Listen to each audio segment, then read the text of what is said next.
Okay, so the EIA stands for the Environmental Impact Assessment, and there it is. If I'm not wrong, it was a legislation introduced in 1967. So the EIA was meant to bring in public discourse as well as government control into when companies are essentially using the environment to make money. That would come with stuff like paper mills and exploiting forests for their own goods, their own gain, stuff like that. And the problem with most of these excursions is that people aren't paid enough for what they work. I mean, you can very obviously see that with what. Yeah, so essentially they had a big BD wala problem where the forest was being exploited, but then the workers weren't being paid. And then let me just tell you this: with indigenous people, the forest is technically shared common property. And when a company says that it's now my property because I paid the government a bit so that I could make this my property, it becomes a very big property issue for the indigenous people since they lose monetary control over what they considered was their land, except it didn't fit into our legal system. The 2020 draft that is pretty sketch. I'll tell you that.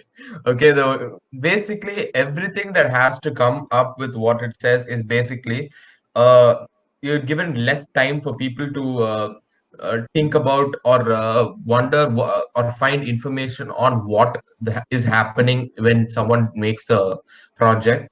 For example, if a company is doing something next to your the river next to your hometown, the company, if in certain situations the company will basically say, I am not going to give you information about this. I'll give you a very limited amount of time for you to do to analyze this and wonder if it's going to help or not.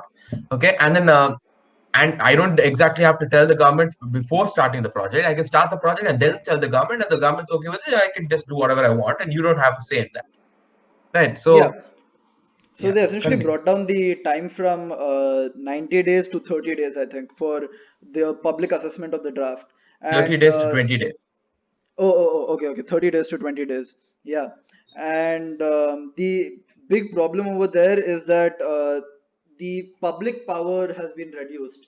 Even though the government that is technically representing the public is supposed to act as a restrictionary power, the public doesn't have its own say in individual matters.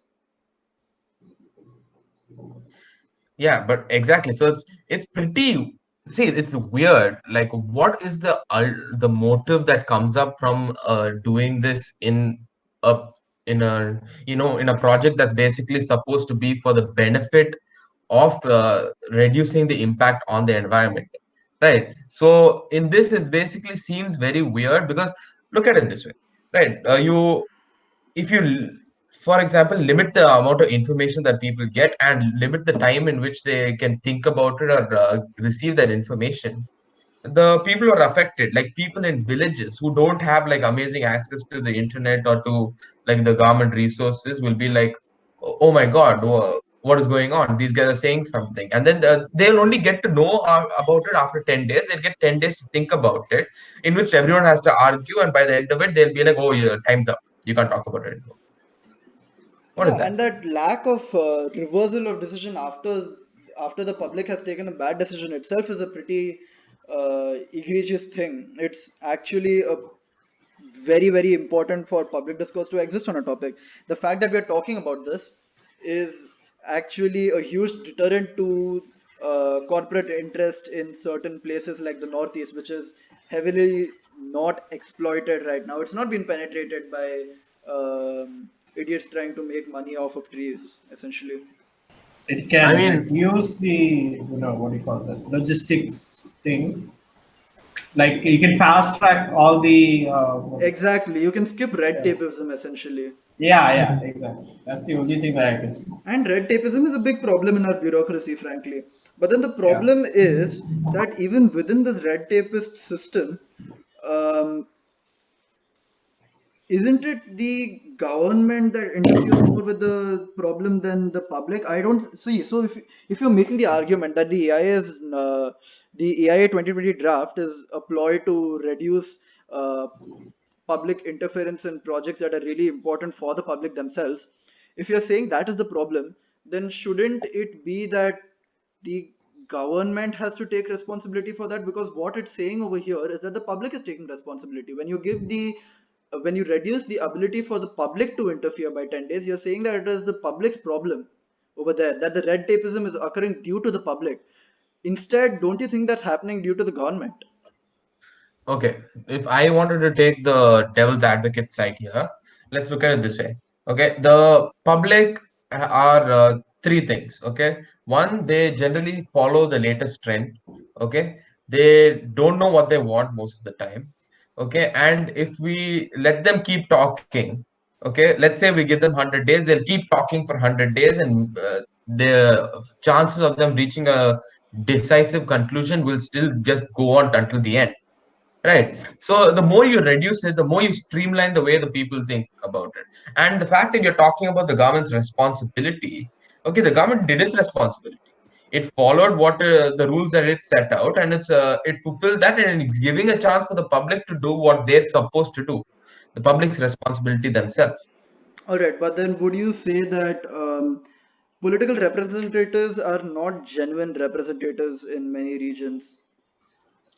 They're not genuine representatives in any way. Okay, look at it this way. You look at a politician, for example, in Tamil Nadu, you see a politician. The image that a politician represents is he wears white on white. He has a veshti. He's this slightly bulky guy. So he's rich, and he seems to know how the political sphere works. Right, that's what they think. Is any of the rest of the like society in Tamil Nadu like that? I don't see anyone who, except for politicians, wearing white on white. I don't see anyone doing okay, except for me sometimes. But anyway, I don't see anyone actually doing things that or doing well enough or have enough privilege to say that okay, this is my point of view, and this guy is like me, and therefore my point of view will be reflected in him. So he's not a representative of anyone. He's more like, your ideal of what an ideal politician should be. So we've created an image for a politician, which is flawed in itself. Okay, and then we are like, okay, so this is how a politician should look like. And anyone who doesn't fit that doesn't really look like a politician. So we won't really vote for him because we think he won't get any votes. So why are Right? you blaming the politician instead of blaming the public for choosing him? Okay, I'm see not that blaming you. that's a very good thing you brought in actually, but then I think the public essentially chooses bad politicians because of two things. One is bias, of course. Like, people are choosing certain politicians because they are aligned with their social, religious, and other beliefs, but they don't really look at it in the sense of national trust. They look at it for personal gain and benefit, all right? And technically, that is how voting should be done, also in many ways. But then the other thing that works around in it is misinformation and gundagardi.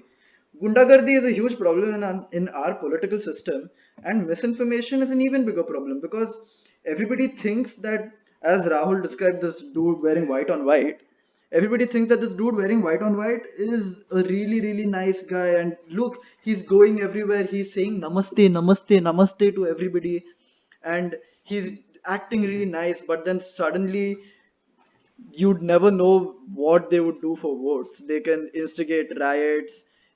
They can manipulate information that people receive about other parties, and there are in general lots of collusion happening between parties and media. So they essentially cater to you for a form of misinformation that you are supposed to succumb to.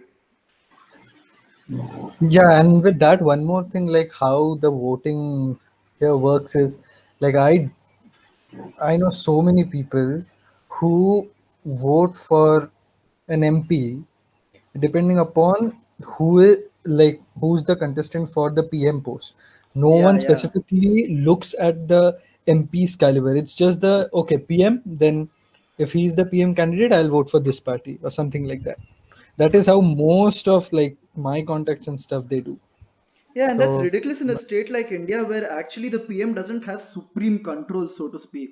Actually, each member of the parliament that is representing a constituency actually has a decent amount of power over that constituency to change it. Right, and I'd also like to bring up, see, look at it. When you initially spoke about, the candidates and voting, you said that people should be voting for selfish reasons, right?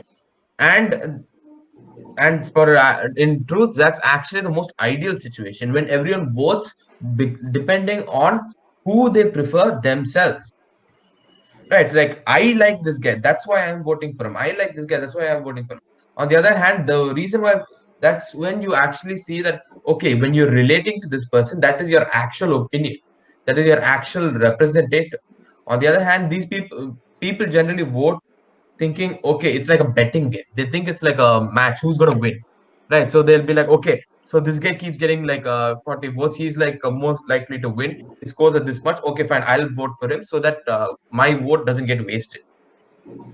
Right. It's a bias. It's like a loss aversion. Right. We're always like, okay, it is better to do something and gain than to, do something that I believe in and lose.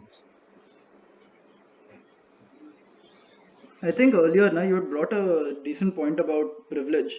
Do you think that we are coming from a privileged position because, in a way, repealing, nice, sorry, changing the AIA in this manner would also bring in employment to certain rural places where the places are so remote that they don't have a sense of mainstream employment.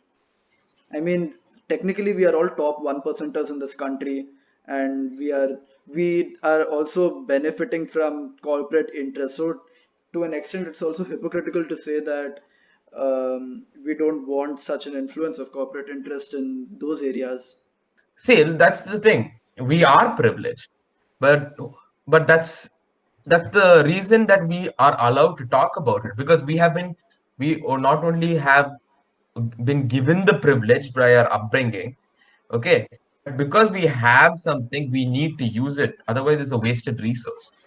If someone doesn't have privilege and someone has it, the person who's has privilege has to exercise that privilege for the benefit of themselves and the things that they care about.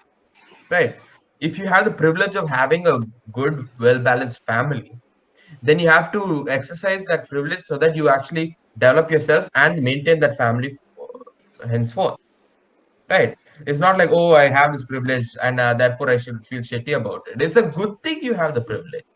Right. But so if you actually feel like other people don't have it, then what can you do to make sure that they also gain some amount of that privilege too? It seems very defeatist to say that it's a privilege, therefore we should not view it that way, or we don't have it's hypocritical.